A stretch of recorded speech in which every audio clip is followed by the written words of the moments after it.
Last night was one of the worst nights I've had in probably a long time. I drank till about 3 o'clock in the morning. And while I was drinking, it wasn't like I was becoming more intoxicated. I was just getting to a point where I could deal with reality. And this morning I woke up, I looked for something to talk about on YouTube, and for some reason, ChatGPT finally wrote something that I felt was out of character for an AI. Something controversial, something unheard of. It asked the proletariat to fight back against an unjust system. And let me just read you what it said when I asked for an introduction to such a video. Every day we wake up, put on our uniforms, and step into the grind, working longer hours for less, just to keep the lights on and food on the table.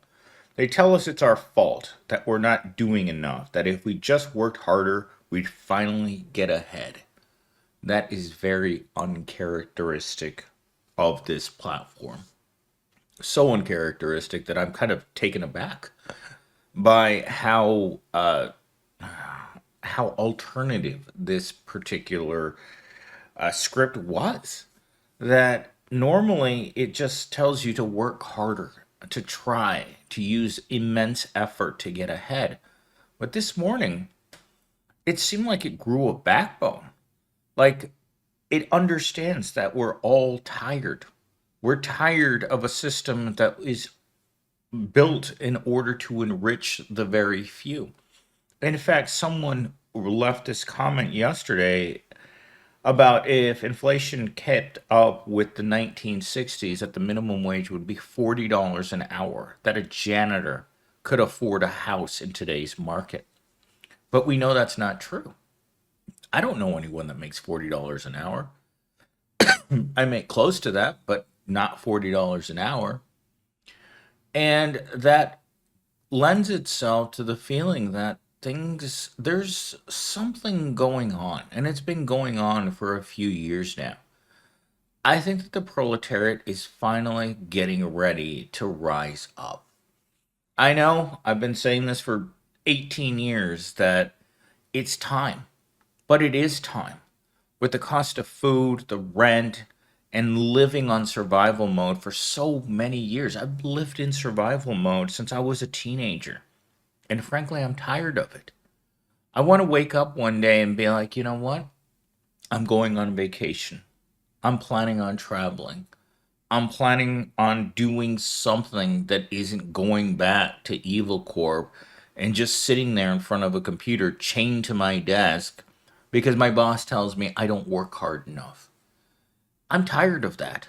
I don't want to go back to doing that. And yesterday, while I was talking to receptionist girl 2 at the gym, I could sense that she told me the exact same thing that I'm telling you guys right now. I'm tired of this system. I want to travel. I want to be able to live independently. I want my own house. I want my own car, and I want my own money. And I just looked at her like, you know what? You're never going to get any of those things because you don't have any real skills to sell to Evil Corp. Unless you have some very profitable skills to sell to Evil Corp, you will remain in the wage cage for the rest of your life, never getting ahead and always falling behind on everything. Credit cards, rent, food, everything in your life you're falling behind on. And I've noticed this myself over the past 3 years, is that I'm just falling behind every single month. There isn't enough money. We can't work enough to dig our way out of this system. And with that said, let's get into today's 3 talking points. I'm going to read them complete to you because all of these talking points are key to today's video. The 3 topics for today's videos are fear as a tool of control, the strength of unity, and flipping the power dynamic. I think all these topics are worthy of being read out loud. So let's start with topic number 1. The system is designed to keep workers in a state of fear of losing jobs, housing, or basic stability. This fear prevents people from speaking out or demanding better treatment. Recognizing this tactic is the first step towards breaking free and reclaiming power. This is something that my ghost date yesterday kept repeating to me. She kept saying, Millennial Sting, don't you look forward to working in a place that treats you like a human being?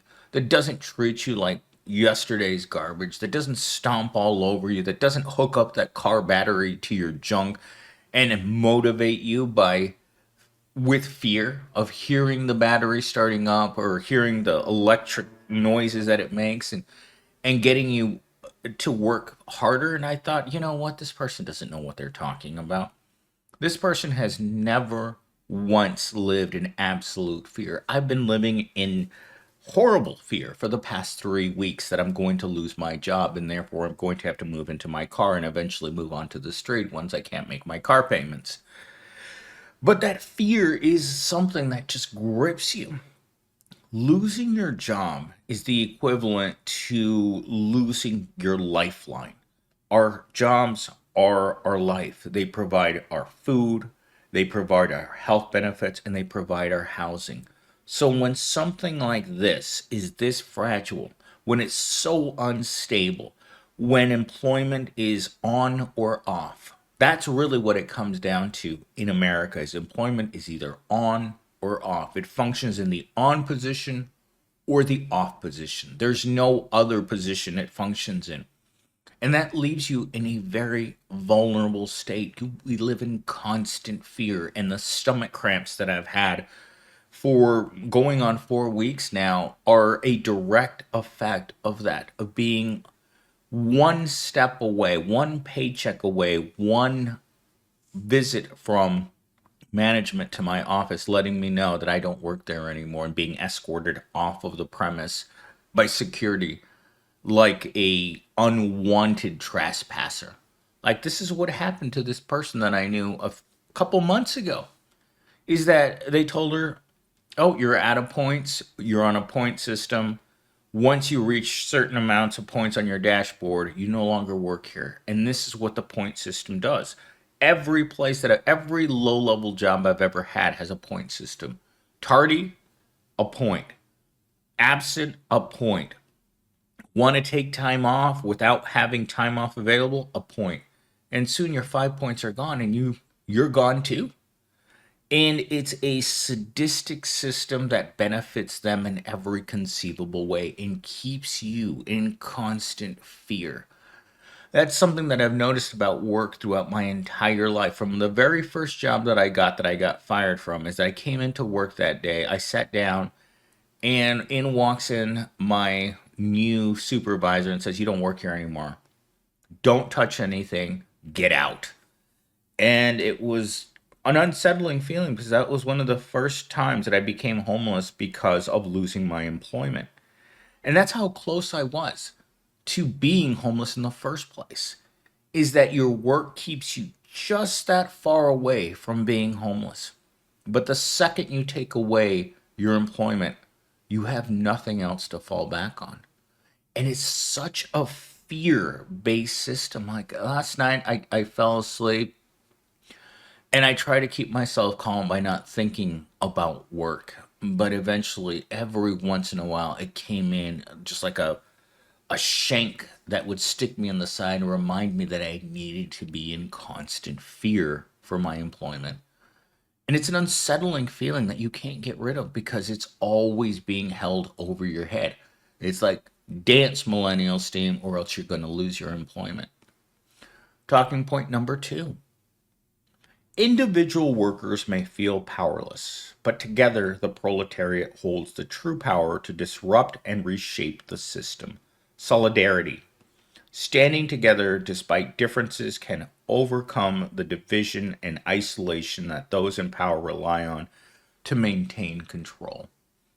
This reminds me a lot of when we were talking about Foxconn in China. At that factory, they had to install nets around the building because people were willing to jump rather than keep their employment there. And this lends itself to the system, to the belief that the system is cruel and unusual, that a system designed where people would prefer to jump than continue functioning as a people working in a dead end job. I mean, I don't know what else to say. These places treat workers, they try to keep us divided as humanly possible.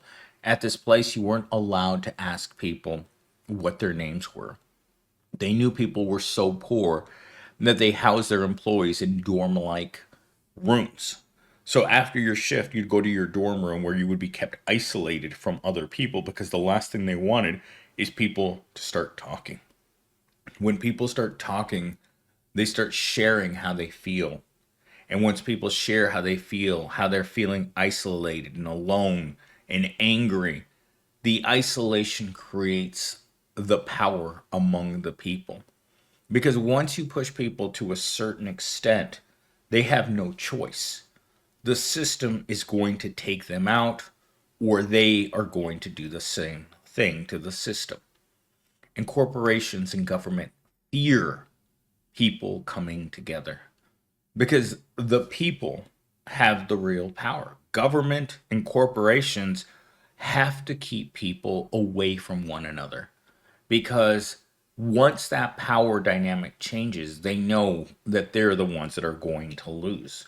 Once all of your workers realize, you know what, only the executive and shareholders are living it up, while we, the workers, are living off scraps. We're living in fear.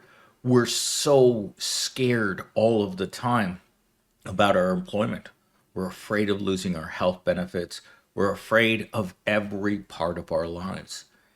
Even when we're not at work, we're thinking about work and what it would be like not to have employment. That is a strong control over millions, tens of millions of people. And it's a control that needs to be taken away because the proletariat does hold the power. This is a classic line from the book 1984, where Winston says, if only the proles knew the power that they had. And the proletariat doesn't because of being kept isolated and being instilled with slogans, being instilled with being told that you're nothing. Remember, when you're worth nothing, you're paid nothing. And that's what corporations want to instill into the proletariat. You're worth nothing, therefore we pay you nothing. The only valuable workers at any corporation in the world are the people who pull the strings, the people who make up the rules for the way that the proletariat must work, the people that make the employee handbook that says you must have your nails this long, you can only style your hair in this way, and you must wear this style of clothes while you're trying to figure out how you're going to live off one brick of ramen for 4 days. That's really what it comes down to, is that the proletariat needs to understand that it's time. It's been time for a long time for things to change. And unless you're willing to reach down and pull yourself up by your bootstraps, things need to be, how do I put this? Things need to be reorganized in our society. We can't let the 1% dominate the lives of the 99% just because they can. A reorganization, a reset needs to take place. And I'm not talking about tomorrow. I'm not talking about next week. I'm talking about right now. The proletariat is suffering needlessly because it's unwillingness to stand up. But again, it's all within their power. The proletariat is the many, they are the few. And it only takes one person to initiate the rise of this movement. The restart, the reset, the reorganization needs to happen. If you're listening to me right now, you know that. You know that what you're getting paid right now isn't fair. You know that your housing isn't fair. You know that the taste of your food isn't fair. They know the status of your relationship isn't fair. Nothing about this system is fair to the proletariat. Final talking point. The truth is that the system depends on workers, not the other way around. Capitalism needs labor to function, and that dependence is the key to reclaiming control. When workers unite and demand better conditions, the system has no choice but to respond. You know what? Boeing announced layoffs today. You know why? Because workers are too greedy. Workers want more. Workers want higher wages, better benefits, and more time off. You know what the corporation doesn't like? All of those things. They want the workday to be 20 hours. They want the minimum wage abolished. They want no requirements for health insurance. They want people to figure it out on their own while they extract as much labor as humanly possible from them. But workers need to demand better. We all need to demand better. I'm not a right wing person or a left wing person. I don't care about libertarians or progressives or any sort of political movement. I care about people living their best life, and not in that cliche way. I want people to do better. I want every human being to not think about their housing. I want every human being to have access to high quality food. I want every person on the planet to have health care and not think twice about getting sick and bankruptcy if you get sick because you can't afford your medical bills. I want every person to be able to go to have 6 weeks of vacation paid and also an allowance to go on a vacation because just giving you time off doesn't mean that you can afford to go anywhere. I want people to live. I want people to enjoy their lives. I don't want what's currently available. Going your entire life like I have without being able to go on vacation. Next week, I'm going to start my 2 weeks away from Evil Corp, but all I'm going to do is sit here in the dark and twiddle my thumbs because I don't have money to go on a vacation. I don't have anyone to go on a vacation with. I'm just going to sit here and be miserable. And that misery is what Evil Corp, the government, and rich people want. The more miserable you are, the more likely you are to continue going to a piece of crap job that you hate. Because happy people don't go to miserable jobs. Miserable people go to miserable jobs. And it's time for people to unite and demand better. This isn't a message that I just woke up today and decided to put on the internet. I've been saying this on this channel for so many years. I just woke up this morning incredibly hungover. And I thought to myself, I'm going to take a comment from one of my videos, put it into the machine, have it shoot out a script, and I'm going to take these talking points because everyone knows that this is true. We are all barely getting by, and that system has to end. And it has to end as soon as humanly possible. The first person to raise their hand and say, I'm not going to do this anymore. I am not going to sacrifice myself. I am not disposable to a system that hates me. Because let's face it, the system hates you. It hates you for being poor. It hates you for a lack of ambition towards trying to be rich. It hates you because you haven't started your own business. Everything about this system sucks. And it needs to be reset as soon as humanly possible. So think about this. Think about this all day. And think about how much you stand to gain from a complete and total systemic reboot of an unjust system.